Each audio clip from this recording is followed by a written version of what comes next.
Hello students, welcome to online class. As we have already studied about Rutherford model and its limitation. So what was his limitation? First one is did not explain the stability of the electron in an atom. Second is he does not tell about the electronic spectrum of or hydrogen spectrum. So later on Niels Bohr made some improvement in his model and gave some result which play a major role in the formation of Bohr model of an atom. So what were these model? What was this development? First one is dual character of electromagnetic radiations. Dual character means इन्होंने कहा कि जो electromagnetic radiation है उनके dwell character होता है यानी कि वेव कैरेक्टर भी और उसका पार्टिकल नेचर भी. सेकेंड वन इज़ इन्होंने एक्सपेरिमेंट किया और एक्सपेरिमेंट करके रिजल्ट जो एक्सप्लेन किया इलेक्ट्रोमैग्नेटिक स्पेक्ट्रम के बारे में जो रदरफोर्ड ने एक्सप्लेन नहीं कर पाए.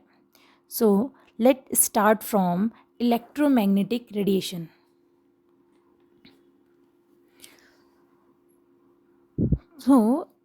अगर हम इलेक्ट्रोमैग्नेटिक रेडिएशन की बात करें तो ये डेवलपमेंट कहाँ से आई थी. जो रेडिएशन होता है अगर हमने जितनी भी अभी तक डिस्कवरी पढ़ी है उसमें डिस्कवरी ऑफ इलेक्ट्रॉन हो चाहे प्रोटॉन्स हो या न्यूट्रॉन हो तो हमने रेडिएशन का और मैटर के इंटरेक्शन का बहुत ही मेजर रोल है. यानी कि जो रेडिएशन का जो मैटर के साथ इंटरेक्शन हो रहा है उसके बेस पर ही हम बता रहे हैं कि हाँ जो डेवलपमेंट हो रही है या फिर जो डिस्कवरी हो रही है उसी के बेस पे चल रही है. तो जो रेडिएशन का नेचर है जो रेडिएशन के कैरेक्टरिस्टिक्स है वो पढ़ना भी बहुत ज़रूरी है. सो इलेक्ट्रोमैग्नेटिक रेडिएशंस क्या होती हैं. Electromagnetic radiations are waves which are formed as a result of oscillating magnetic and electric field which are perpendicular to each other and both are perpendicular to the direction of motion. Means अगर हम normal electromagnetic word की बात करें तो इसी से समझ में आ रहा है कि जो इलेक्ट्रोमैग्नेटिक वर्ड है वो कॉम्बिनेशन है किसका इलेक्ट्रिक फील्ड और मैग्नेटिक फील्ड का. यानी कि इलेक्ट्रिक फील्ड और मैग्नेटिक फील्ड के इंट्रैक्शन से ही इलेक्ट्रोमैग्नेटिक रेडिएशन की थ्योरी है. अब इलेक्ट्रिक फील्ड और मैग्नेटिक फील्ड एक दूसरे के परपेंडिकुलर डायरेक्शन में होते हैं. अगर हम सिंपल एक रेडिएशन की बात करें लाइट की तो लाइट का नेचर कैसा होता है. अगर जो उसका ट्रैवल करने का होता है ट्रांसफर नेचर. ट्रांसवर्स वेव का मतलब ये होता है कि जिसमें आपका जो वेव का फ्लो है और जो पार्टिकल का है वो दोनों का क्या है एक दूसरे के परपेंडिकुलर डायरेक्शन में. So same way electromagnetic radiations are waves in which magnetic field और इलेक्ट्रिक फील्ड एक दूसरे के परपेंडिकुलर है और जो ये वेव है इन दोनों के परपेंडिकुलर डायरेक्शन में मूव कर रही है. जैसे डायग्राम में देख सकते हो आप कि जो डायग्राम XYZ 3D में एक डायरेक्शन आपकी इलेक्ट्रिक फील्ड है और एक डायरेक्शन आपकी मैग्नेटिक फील्ड की दिखा रही है एरो से. और जो रेड पोर्शन है वो क्या दिखा रहा है आपका कि रेड पोर्शन आपका इलेक्ट्रिक फील्ड का कंपोनेंट बता रहा है. सेकंड वन नीचे मैग्नेटिक फील्ड का. थर्ड वन दिखा रहा है कि डायरेक्शन ऑफ प्रोपोगेशन जिसमें वेव ट्रैवल कर रही है तो वो डायरेक्शन क्या है इन इलेक्ट्रिक फील्ड और मैग्नेटिक फील्ड दोनों के परपेंडिकुलर है. ठीक है. Next one is they do not require any medium and can move in vacuum. इन्हें जैसे साउंड वेव ट्रैवल करती है उनको उसमें वैक्यूम की ज़रूरत होती है मतलब मीडियम की ज़रूरत होती है. लेकिन जो हमारी इलेक्ट्रोमैग्नेटिक रेडिएशन है उनको कोई मीडियम की ज़रूरत नहीं होती है वो वैक्यूम में भी ट्रैवल कर जाएंगे. ठीक है. Next one is light is the form of radiation and has wave characteristics. उन्होंने कहा कि जो लाइट है वो एक रेडिएशन की फॉर्म है और उसका जो नेचर है वो कैसा है वेव नेचर का है. तो वो हमने इसमें ही बता दिया. तो इसमें इम्पॉर्टेंट बात ये है कि जो इलेक्ट्रोमैग्नेटिक रेडिएशंस होती हैं वो are those waves in whose are formed as a result of oscillating magnetic and electric field which are perpendicular to each other.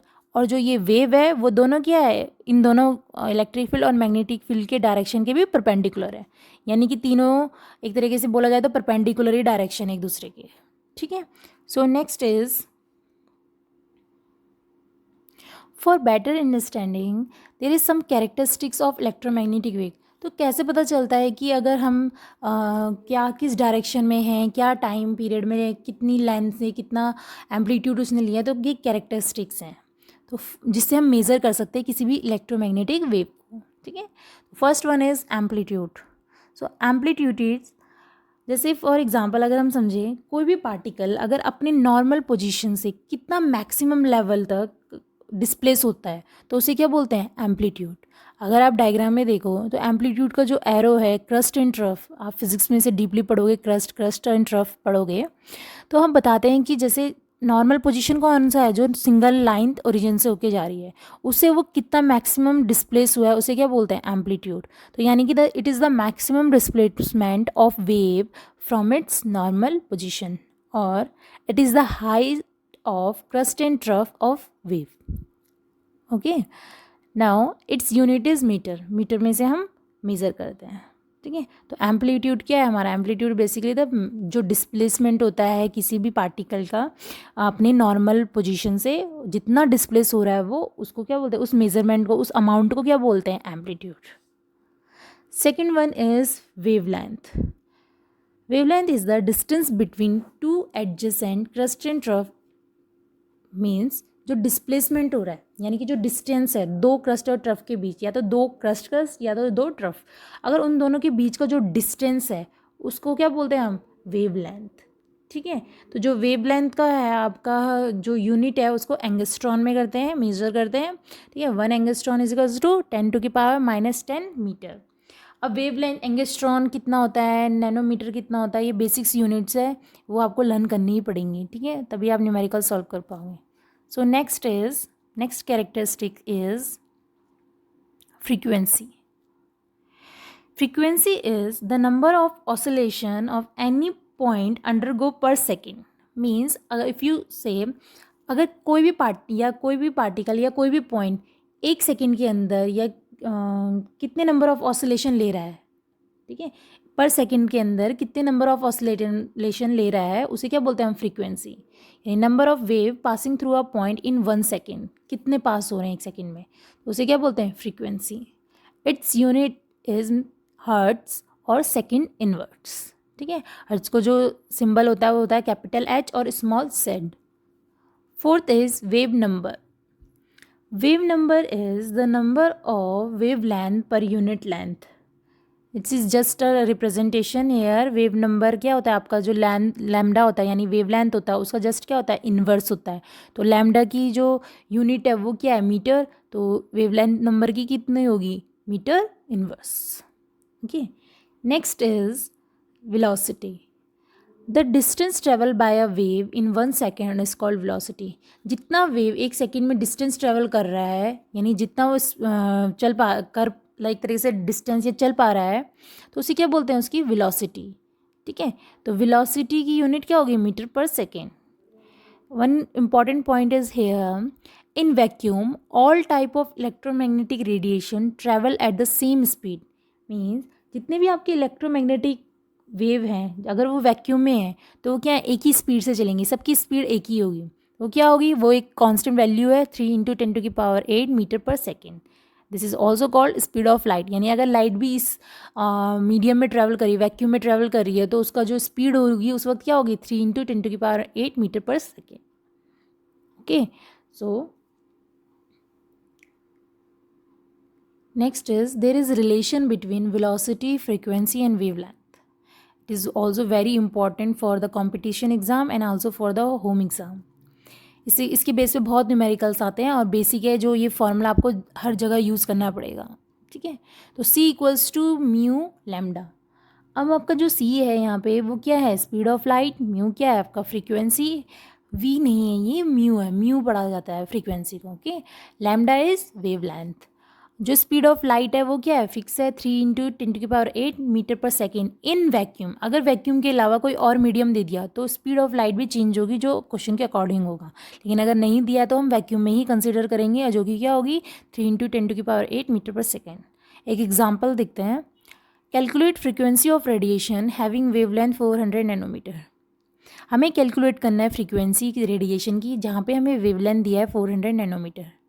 तो सबसे पहले हमें ये पता होना चाहिए कि नैनोमीटर को मीटर में कैसे बदलना है, क्योंकि जो लैम्डा की यूनिट होती है वो मीटर में होती है, और जो हम यहाँ पे यूनिट लेंगे स्पीड ऑफ लाइट की, वो क्या होगी, मीटर पर सेकेंड। यानी कि हमें दोनों यूनिट को एक जैसा ही रखना है। तो क्या करेंगे, 1 नैनोमीटर में 10⁻⁻9 मीटर होता है।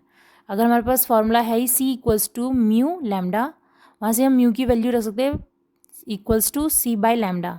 तो वैल्यू पुट करने के बाद हमारे पास आता है 7.5 इंटू 10⁻14 हर्ट्स।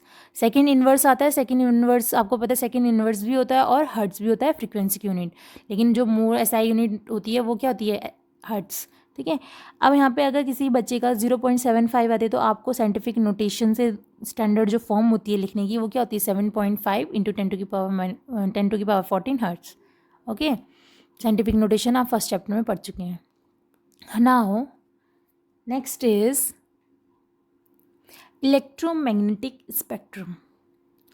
अब क्या होता है, हमारे पास बहुत सारी रेडिएशंस हैं, लाइट मतलब बहुत सारी रेडिएशन है प्रेजेंट है हमारे यूनिवर्स में, लेकिन अब उसको किस वे में अरेंज करा जाए, कैसे पता चलेगा कि ये लाइट इस रेंज में आएगी, कैसे लाइट, तो on the basis of their increasing order of wave length और decreasing order of frequency the bands are arrange. ठीक है, एक स्पेक्ट्रम रखा गया। सपोज दैट एक तरीके का ये क्या है कि अगर आप क्लासरूम है, ठीक है, क्लासरूम में बच्चों को अगर हम देखें कैसे अरेंज करते हैं, first class, second class, third class, fourth class, कैसे रखा जाता है, अगर एक क्राइटेरिया फिक्स करें on the basis of their age, अगर एज के बेस पे करें, या फिर अगर हम ये बोल दें कि जिस बच्चे को जितना ज़्यादा नॉलेज है, ठीक है, लेकिन ज़्यादा जनरली क्या होता है, हम स्कूल्स में एज के हिसाब से ही चला जाता है। मतलब अगर 18 साल का बच्चा है तो वो क्या है, फर्स्ट क्लास में रहेगा, ऐसा तो ज़रूरी नहीं है। वो 18 साल का होगा तो मोस्ट प्रोबेबल है कि वो 10th 11th, ठीक है। तो on the basis of age हम बच्चों को क्या डिवाइड कर देते हैं, ठीक है। और अगर दूसरा एग्जांपल ये ले लें कि अगर हम क्लास में किसी बच्चे को कैटेगरी में डिवाइड कर दें तो हम क्या करते हैं, टॉपर का ग्रुप अलग, फिर जो सेकंड आते हैं उनका ग्रुप अलग, वीक स्टूडेंट का अलग। तो उसमें हमने किसके बेस पे किया, नंबर के बेस पे, उनके परसेंटेज के बेस पे, ठीक है। तो वैसे ही इलेक्ट्रोमैग्नेटिक स्पेक्ट्रम में अरेंजमेंट है सारे रेज का, सारी रेडिएशंस का on the basis of increasing order of wavelength और डिक्रीजिंग ऑर्डर ऑफ फ्रीक्वेंसी, ठीक है। तो यहाँ पे आप देख सकते हैं कि जो आपकी सबसे पहले गामा रेज हैं, फिर एक्स रे है, फिर अल्ट्रावायलेट है, फिर विजिबल लाइट्स हैं। विजिबल लाइट में क्या आते हैं आपके, विबग्योर कलर आते हैं, ठीक है, जो आप पढ़ते ही हो, violet, indigo, blue, green, orange, VIBGYOR, ठीक है।